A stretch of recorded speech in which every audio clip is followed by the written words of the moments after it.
दोस्तों पिछले चंद दिनों से कुछ वेबसाइट्स और अखबारात में ये बहस ज़ेर गौर है कि क्या वाकई एक दिन ऐसा आएगा जब इंसान मरना बंद कर देगा। क्या साइंस मौत को शिकस्त देने के करीब पहुंच चुकी है? माहिरीन का कहना है कि 2050 तक जीन थेरेपी की मदद से इंसानी उम्र में लामहदूद इजाफा मुमकिन हो सकता है। तहकीक और माहिरीन की राय, डॉक्टर ओबराय दी ग्रे जो उम्र रसीदगी एजिंग पर तहकीक करने वाले मशहूर साइंसदान हैं, कहते हैं कि इंसान इस मकाम के करीब पहुंच रहा है जहां हर साल तहकीक की तरक्की इंसान की मुतवक्का उम्र में 1 साल या उससे ज्यादा इजाफा कर देगी। विकिपीडिया लॉन्गेविटी एस्केप वेलोसिटी ये इसका हवाला है। इस तरह रे कुर्जवेल जो एक मारूफ मुस्तकबिल बीन है का कहना है 2040 से 2050 के दरमियान इंसान अमली मोर्टेलिटी के करीब पहुंच सकता है।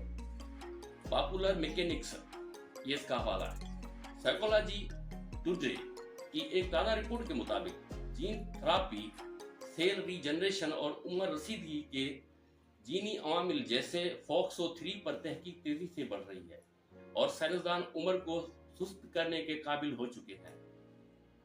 टाइम्स ऑफ इंडिया ने भी अपनी एक रिपोर्ट में लिखा है, अगर आप 2050 तक जिंदा रहे तो मुमकिन है कि आप कभी न मरे। Times of India. सच्चाई यह है कि अभी कोई साइंसदान हतमी तौर पर नहीं कह सकता कि 2050 में मौत खत्म हो जाएगी।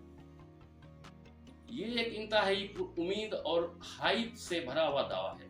अलबत्ता इसमें कोई शक नहीं कि यह तहकीक तिबी दुनिया में इनकलाब ला रही है।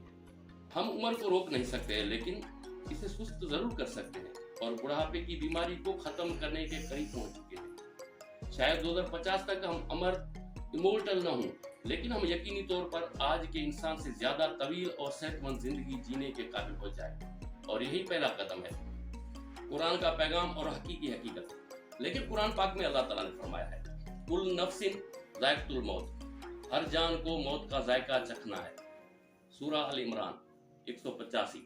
लिहाजा चाहे साइंसदान कितनी ही तरक्की कर ले, जिंदगी और मौत का फैसला सिर्फ अल्लाह के हाथ में है। हर चीज फानी है और अल्लाह बाकी है। अब आपकी क्या राय है? क्या साइंस वाकई मौत को शिकस्त दे सकेगी या इंसान हमेशा अल्लाह की मुकर्रर करदा हद के अंदर ही रहेगा? अपनी राय कमेंट्स में जरूर बताएं और ऐसी ही दिलचस्प और सोचने पर मजबूर कर देने वाली वीडियोस देखने के लिए हमारे चैनल को सब्सक्राइब करें। अल्लाह।